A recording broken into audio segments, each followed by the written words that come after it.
Përshëndetje gjithëve. Atëherë sot do ju tregoj se si mund të rregullojmë errorin që mund të marrim me programin ton Claymore kur bëjmë mining. Praktikisht errorin Claymore Reboot, WATCHDOG, GPU2 hangs on OpenCL call exit. Dhe praktikisht ky është një problem shumë i thjeshtë për të rregulluar, por si fillim, si gjithmonë, mos harroni që të bëni subscribe te kanali im, po ashtu bëni like dhe share videove, pasi do më ndihmon të jashtëmase. Dhe tashmë nëse vjeni në kanalin tim, mund të shkoni tek playlista, dhe kur shkoni tek playlista, këtu do keni një playlist vetëm me video që kanë lidhje me mining-rigun ton dhe me problemet që mund të hasim dhe se si mund të rregullojmë ato probleme. Kështu që tashmë nuk është nevojshme që të shkoni tek video dhe të kërkoni video një nga një për gjetur videot që ju nevojitet, por thjesht shkoni tek playlista dhe këtu keni playlistën vetëm me video se si ne mund të rregullojmë mining-rigun ton kur kemi probleme qoftë software, qoftë hardware. Normalisht nuk i kam gjitha videot, por do bëj video vazhdimisht në lidhje me këtë gjë, kështu që ju ftoj që të qëndroni të regjistruar dhe të më ndiqni, pasi do postoj video vazhdimisht në lidhje me problemet që mund të kemi. Atëherë, në qoftë se edhe ju keni të njëjtin problem, Claymore Reboot, WATCHDOG, GPU2 hangs on OpenCL, atëherë, siç thash, procedura shumë e thjeshtë, ose të paktën ajo çfarë bëra unë ishte shumë e thjeshtë dhe shpresoj që të jetë e njëjta situata edhe për ju. Fillimisht duhet keni parasysh diçka që unë e kam këtë problem me GPU2, GPU2 ose më saktë është GPU-ja e tretë në mining rig, pasi siç e dim programet si Claymore ose Hive Mining OS ose Simple Mining OS, ETHOS i numërojnë GPU duke filluar nga GPU 0. GPU 0 do të thotë është GPU-ja e parë, GPU 1 ishi e dyta e kështu me radhë. Kurse kur shohim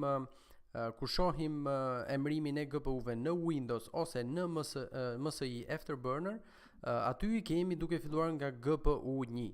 Kështu që duhet keni parasysh nëse në Claymore merrni errorin që GPU 2-shi ka probleme, për shembull si në rastin tim, po mund të jetë edhe 3-shi, 4-a, varet nga secila GPU, por mund të ketë edhe më shumë se një GPU që kanë probleme të tilla. Duhet ta keni parasysh këto kur të bëni rregullimet.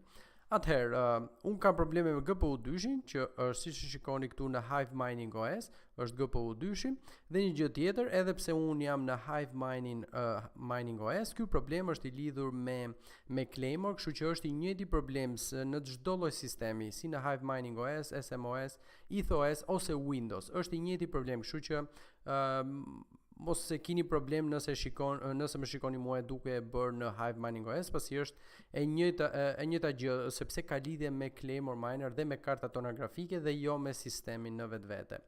Atëherë, ky problem ka lidhje në përgjithësi, le të themi, me erroret e memorjes së kartës tonë grafike, dhe praktikisht kjo do të thotë që nëse e merrni këtë problem, do të thotë që karta jonë grafike ose memoria e kartës tonë grafike nuk e mban overclockun që ne i kemi dhënë, kështu që është e nevojshme që të ulet pak overclocku.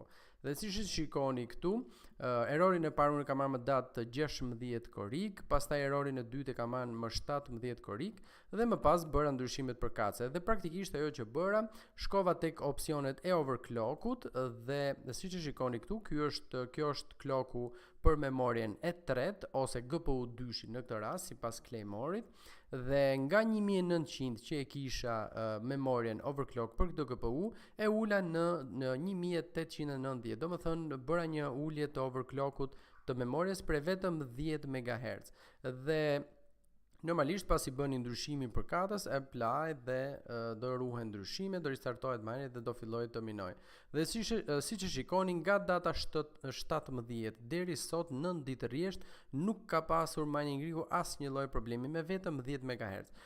Praktikisht kjo është zgjidhja, mjafton që ju të shkoni tek GPU-ja, të identifikoni GPU-n e cila ka problemi, GPU 1, 2, 3, 4 varet se cila ka, ose disa nëse keni disa GPU, dhe të filloni të ulni overclockun e memorjes me nga 10 MHz për çdo radhë. Do të thonë, nëse ju e ulni 10 MHz, filloni të minoni dhe ju shfaqet prap ky problem, atëherë mund të shkoni dhe ta ulni edhe 10 MHz të tjera dhe ta provoni deri në momentin kur gjeni një clock stable për memorien e asaj GPU-je e cila ka problem.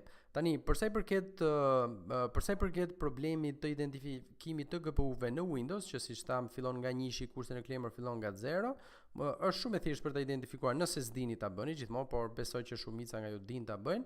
Atëherë shkoni në MSI Afterburner dhe siç tham këtu numrimi fillon nga 1, 1, 2, 3, 4 me radhë, kurse në Claymore fillon nga 0. Kështu që teorikisht ndodh që GPU 2-shi në Claymore do t'i korrespondoj GPU 3-shit në MSI Afterburner. Kështu që nëse do shkoni të ulni memorien, nuk do ulni të GPU 2-shit siç thot në Claymore, por do ulni memorien e GPU 3-shit. Gjithsesi, për të qenë 100% i sigurt që ajo është karta e duhur që ka probleme, mund të bëni diçka të tillë. Shkoni tek MSI, zgjidhni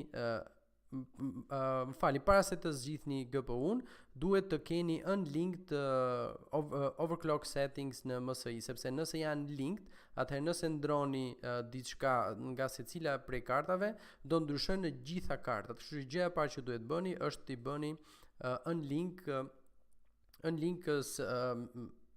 overclock settings të kartave grafike. Dhe pastaj të zgjidhni GPU-n e tretë, nëse jeni edhe ju me të njëjtin problem siç jam unë te GPU 2, nëse për shembull keni probleme me GPU 5-ën, do zgjidhni GPU-n e 6 tek MSI-ja, do e selektoni dhe do shkoni të setoni memorien në clockun default, që është 1750. Do e konfirmoni, do jepni OK dhe pastaj do filloni të minoni. Dhe nëse shikoni që në Claymore ju del që GPU 2-shi jep hash rate më të ulët se GPU-t e tjera, atëherë ju e keni identifikuar sakt se cila GPU në MSI i përket GPU se cila jep error. Kështu që jeni të sigurt që po modifikoni GPU-n e saktë dhe jo atë të gabuar, pasi nëse modifikoni të dhënat e GPU-s gabuar, problemi nuk do ikë asnjëherë dhe ju do mendoni që po e rregulloni, por në fakt nuk do rregulloni asgjë. Kështu që kjo është mënyra e dur dhe pastaj pasi të identifikoni GPU-n, normalisht do filloni nga aty ku e kishit settings për clockun e memorias, do filloni ta ulni nga 10 MHz. Për shembull, nëse e kishit 2000 MHz, në fillimisht do e bëni 1990, do filloni të minoni dhe do shikoni nëse do shfaqet problemi.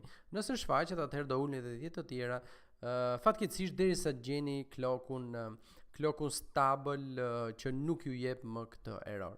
Dhe praktikisht kjo ishte video për sot. Shpresoj që edhe ju t'ju ndihmoj kjo gjë sapo ju tregova, siç e patë është shumë e thjeshtë, mjafton që thjesht ulni overclockun e memories të asaj GPU-je e cila jep këtë error dhe praktikisht besoj që do zgjidhet gjithçka sikur u zgjidh edhe me mua.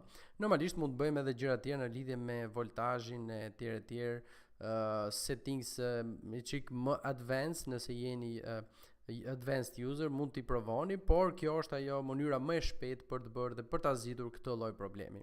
Okej, atëherë para se të ikim si gjithmonë, edhe një herë mos harroni që të bëni subscribe, do më ndihmonte jashtëmase, po ashtu bëni like dhe share videove, ftoni dhe miqtë tuaj që të na bashkohemi, pse jo, dhe dëgjohemi në videon tjetër. Ciao ciao.